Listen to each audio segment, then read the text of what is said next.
Don't expect a quick fix for Medupi after an explosion at one of the power plant's unit generators on Sunday, I beg your pardon, which impacted 2 units. That's the warning from author James Brent Stein, who penned the book Blackout, the Eskom Crisis. An investigation into the blast is currently underway. There are now several rotational power cuts in at least 6 provinces. James Brent Stein joins us live now. James, do you have any idea of just how bad the damage is from Sunday night's blast? It looks pretty bad. Good morning. You don't replace a massive, almost what's it, a 400-ton boiler unit like that overnight. I'm guessing, it's going to be years before you see this unit being replaced. Certainly not months, certainly at least not a year. It's going to be more than, it's going to be a couple of years before you see this thing fixed and back up and running. We've seen similar explosions. This is what's concerning at other Eskom power plants since 2013. There's been at least 3 or 4 major incidents. And what concerns me is we've never had clarity full clarity as to what occurred in those situations. One of those situations, Duva, 2014, a boiler exploded. That unit has still not been replaced. It's now, 7 years later. So it gives you an idea as to, what we can expect, unfortunately. And then the other thing to remember is Eskom has no money. This is a company that fundamentally is technically bankrupt.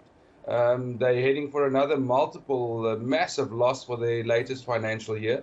So, do they have the money to fix this? Was this thing insured? If it was insured, for how much? The point being that this is a project that's been overrun. It's overrun its budget by many billions.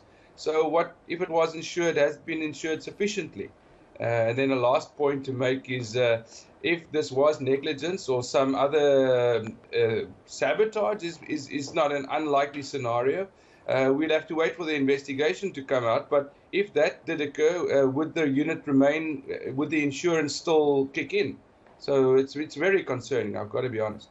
Well, James, Eskom admitted, they said there was a deviation from the procedure for carrying out the activity that led to the explosion. They were removing hydrogen and replacing it with carbon dioxide to find a leak. They say there was a deviation in the procedure. So does that mean we should be worried about the competence of the people who are undertaking this procedure, or is this just a mistake? As it happens at work for most of us, we make mistakes sometimes. Yeah, I really don't want to speculate on that. I'd leave that for the investigation to determine. It certainly is a very, very concerning situation. Medupi is the newest power station in the Eskom fleet. The average age of Eskom's power plants is 70 years.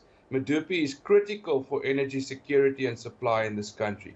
And seeing a new unit taken out of service for, in my view, many years, it's a significant loss. It's an 800 megawatt unit.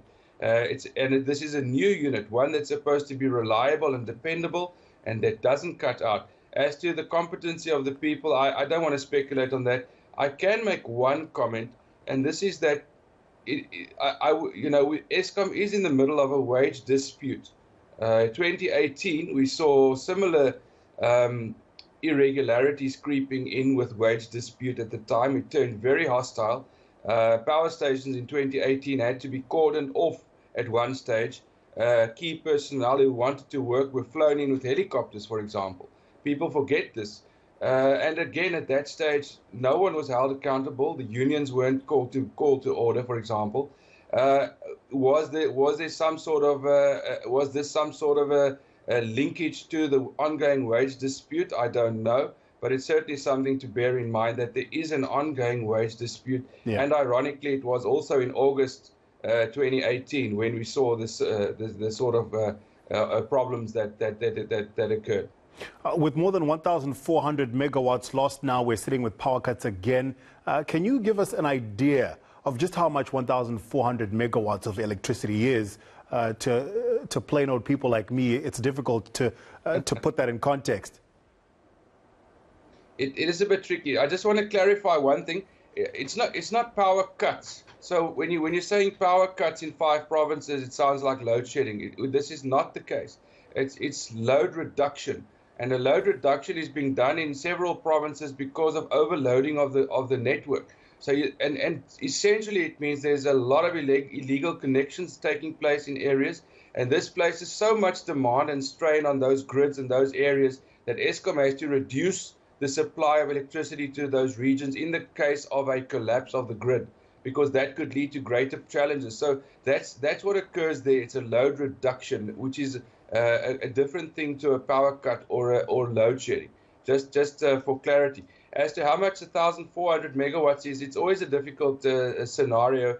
A municipality like East London, Buffalo City municipality, uses about 600 megawatts, for example. So 1,400 megawatts is about, what's that? Just slightly more than Buffalo City's entire electricity needs on a day-to-day basis. Probably about a third of the electricity needs for the entire Western Cape, although it's probably about a quarter. So for the entire Western Cape, 1,400 megawatts is about a quarter of the demand for the province. So it gives you a sort of an idea. It's very rough. The point being, just to add to that, I don't think the cutting out of this unit might lead to load shedding immediately. Strangely, during the winter months, there is more electricity generation available because Eskom does less maintenance.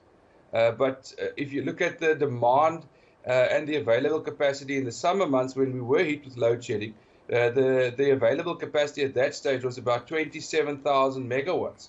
At the moment, it's about 34,000 megawatts, which show you how much less maintenance is being done, because suddenly you have more units online. But naturally, they take greater strain during the winter as well, and you need to do that critical maintenance. So having 700 megawatts, 800 megawatts from Medupi less available in summer, it's going to hit us very hard, I'm afraid.